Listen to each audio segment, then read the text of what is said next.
en lisant, en écrivant.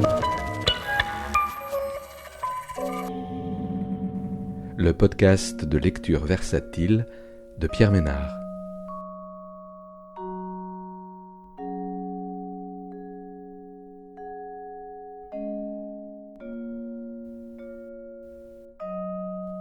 Aujourd'hui, Vide sanitaire de François Durif, paru aux éditions Verticales en 2021.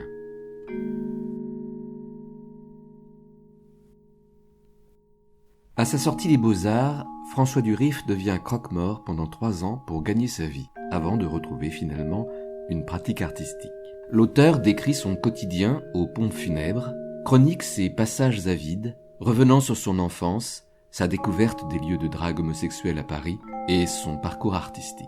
Ce récit suit la narration itinérante d'une de ses performances promenées au cimetière du Père-Lachaise. Entre souvenirs marquants, histoire des cimetières, réflexions sur la mort, références à des auteurs qu'il apprécie, comme Michel Foucault. L'hétérotopie par excellence, écrit le philosophe, c'est le cimetière, car il fait partie de ces lieux qui marquent autant de seuils dans l'espace que de césures dans le temps. Un récit introspectif, singulier et sensible sur ces espaces aux multiples temporalités qui offrent la possibilité de tisser des récits qui rendent compte de ces discontinuités. Je ne sais pas si vous connaissez ce court récit de Kafka, intitulé « Un rêve ».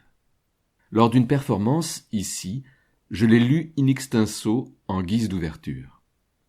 Un rêve, celui de Joseph K., qui, à son insu, se voit catapulté dans un cimetière, près du tertre d'une tombe. Elle vient d'être creusée, une stèle dressée sous ses yeux, tandis qu'un homme, qu'il perçoit comme un artiste, est en train de tracer avec un crayon magique les lettres « Ici repose ». Mais ce dernier s'arrête net, gêné, lorsqu'il rencontre son regard intrigué, impatient de lire la suite. N'y tenant plus, l'artiste se résout alors à frapper un bon coup le sol afin que la terre s'ouvre sous les pieds de celui dont il était en train de graver la première lettre du prénom. J. Le corps de Joseph K. reposant au fond de la tombe, le graveur peut tranquillement poursuivre son ouvrage et tracer les dernières lettres. Dans son rêve, c'est le trou qui se colle à lui tel une ombre, avant de l'envelopper tout entier et de le faire taire pour de bon. Enchanté de cette vision, il s'éveilla. Quand la famille que je recevais n'avait pas de concession, j'étais bien obligé de leur poser la question « Est-ce que vous souhaitez fonder une sépulture de famille ?» S'ils me répondaient par l'affirmative, la question subsidiaire était « Combien de places ? Une place ? 2 places ? 3 places ?» Ce qui supposait de la part de mon interlocuteur d'envisager sa propre mort, d'imaginer qu'un jour, bientôt peut-être, sa propre dépouille reposerait dans cette pièce aveugle. Soit cette projection s'opérait naturellement, soit cette perspective éveillait des résistances, et la personne préférait alors envisager la crémation pour débarrasser le plancher et ne pas emmerder ceux qui restent. De toute façon, ils ne viendront pas se recueillir sur ma tombe, ils habitent trop loin. Je préfère qu'on me brûle. Je ne veux pas que mon corps pourrisse sous la terre. Ça prend trop de place, trop de temps, et puis ça pue, ça pollue. Bon, que voulez-vous opposer à ces arguments en tant que conseiller funéraire ? Vous pouvez juste leur faire prendre conscience que la crémation, ce n'est pas aussi propre que l'on voudrait bien leur faire croire. Ils ont beau mettre des filtres aux cheminées, notre corps, quand il se consume, il dégage des substances toxiques, parce qu'à l'intérieur, le corps, il est bourré de chimie, de métaux. Le plus triste dans ces vœux que je consignais en vue de contrats obsèques, c'étaient ceux qui m'étaient dictés en style télégraphique. Crémation au Père-Lachaise, hors présence famille, dispersion au jardin du souvenir, pas de cérémonie, on ne convie personne, pas même à la chambre mortuaire, je ne veux pas qu'il me voie morte. Oui, cette façon de congédier les vivants me rendait triste, car ça en disait long sur l'état de délitement des liens sociaux et familiaux. Ce n'est pas une démarche aussi altruiste qu'elles le prétendent. Elles ont beau mettre en avant le fait de vouloir soulager leurs enfants du coût de leurs obsèques, ce n'est pas si simple. C'est comme si ces personnes doutaient que leurs proches fassent bien les choses, comme si elles voulaient tout maîtriser jusqu'à leur image post-mortem. Un contrat obsèque, ayant valeur testamentaire, j'arrivais parfois à les faire vaciller quant à la radicalité de leur démarche. La première fois où j'ai été confronté à une demande de cet acabit, crémation, hors présence famille, dispersion au jardin du souvenir, j'ai compris que le monsieur, qui exprimait ainsi ses dernières volontés, vivait avec quelqu'un depuis plus de 35 ans. Je lui ai alors fait entendre que son ami ressentirait peut-être la nécessité de venir se recueillir auprès de sa dépouille. Il a fini par l'accepter, nous l'avons consigné dans une annexe au contrat. Après coup, il m'en a été reconnaissant, il me l'a écrit dans une lettre que j'ai gardée.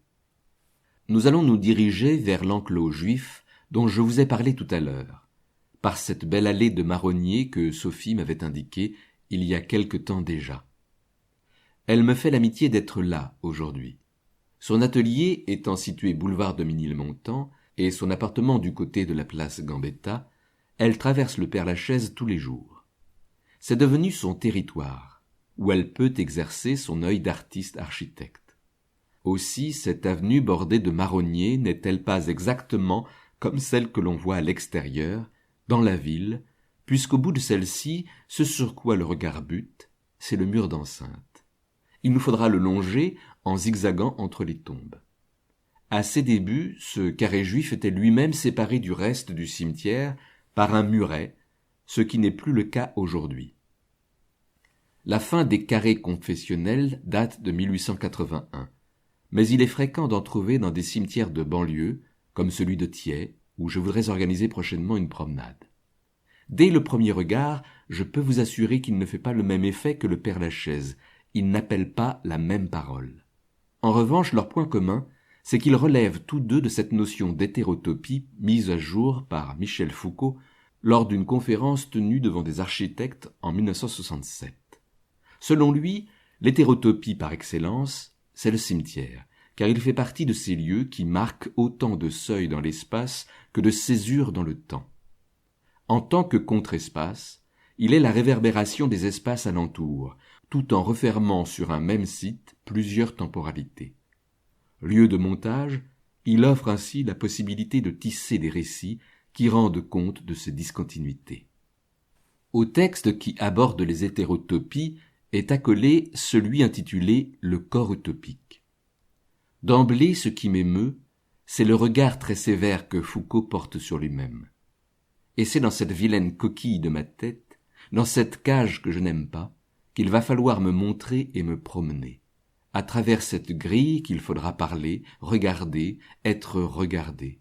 Sous cette peau, croupir. Mon corps, c'est le lieu sans recours auquel je suis condamné. Et plus j'avançais dans la lecture, et plus je me rendais compte que les lieux qu'il rassemblait sous le terme d'hétérotopie m'étaient familiers. À un moment ou à un autre de ma vie, j'avais été un usager, sans le savoir, de ces utopies localisées.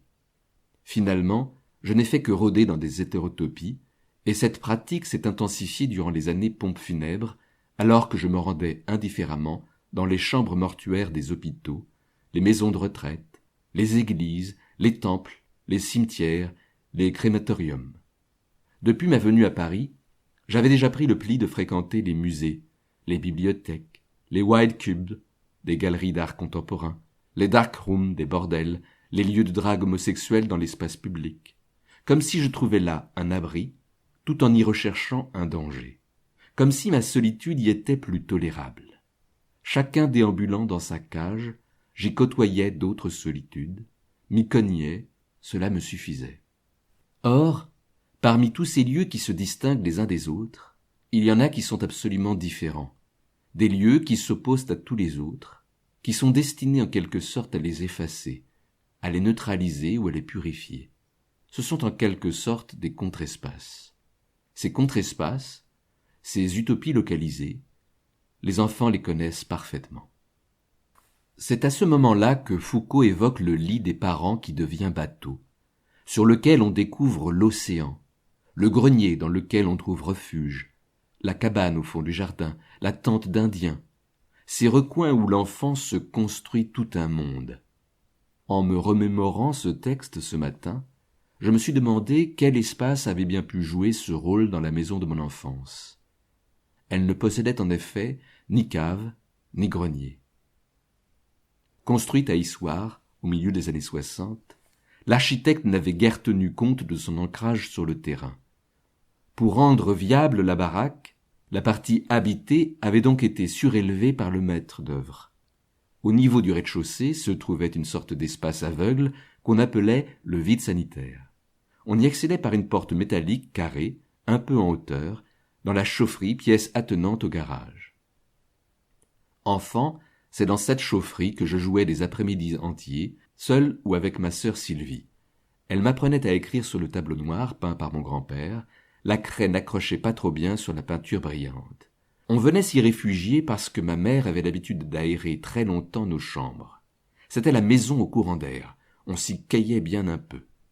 La chaufferie était l'endroit où l'on déposait tous les rebuts de la maisonnée, les vieux jouets, les vêtements usagés. Les jours où j'étais un peu plus téméraire, je grimpais sur un tabouret pour ouvrir la porte métallique et me glisser à l'intérieur de cet espace mystérieux. Comme l'obscurité y était complète, il fallait me munir d'une lampe torche. Le plafond était bas, le sol en terre battue, son entrée encombrée par quelques cartons poussiéreux, des poupées déglinguées, des peluches éventrées, une poussette toute rouillée. Une odeur de renfermé me saisissait. Il y faisait toujours chaud. Après quelques mètres, une cordelette tendue de part en part interdisait d'aller plus loin, comme si le sol devenait meuble et mouvant à partir de cette limite symbolique. Je me souviens que ça me faisait un peu peur. Aujourd'hui, je peux lui donner un nom. C'était le contre-espace de la maison. Je l'imaginais hanté, ne parlait à personne des rites et autres danses de sioux que je pouvais accomplir dans cet antre. Avec l'abri sous roche, au fond de la grange de mes grands-parents, à Enval, ce vide sanitaire est bien la première hétérotopie à laquelle j'ai eu accès lors des années d'apprentissage.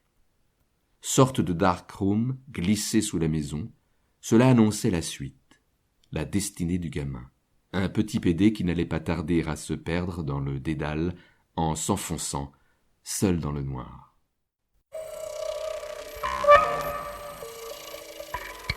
En lisant, en écrivant. Le podcast de lecture versatile de Pierre Ménard.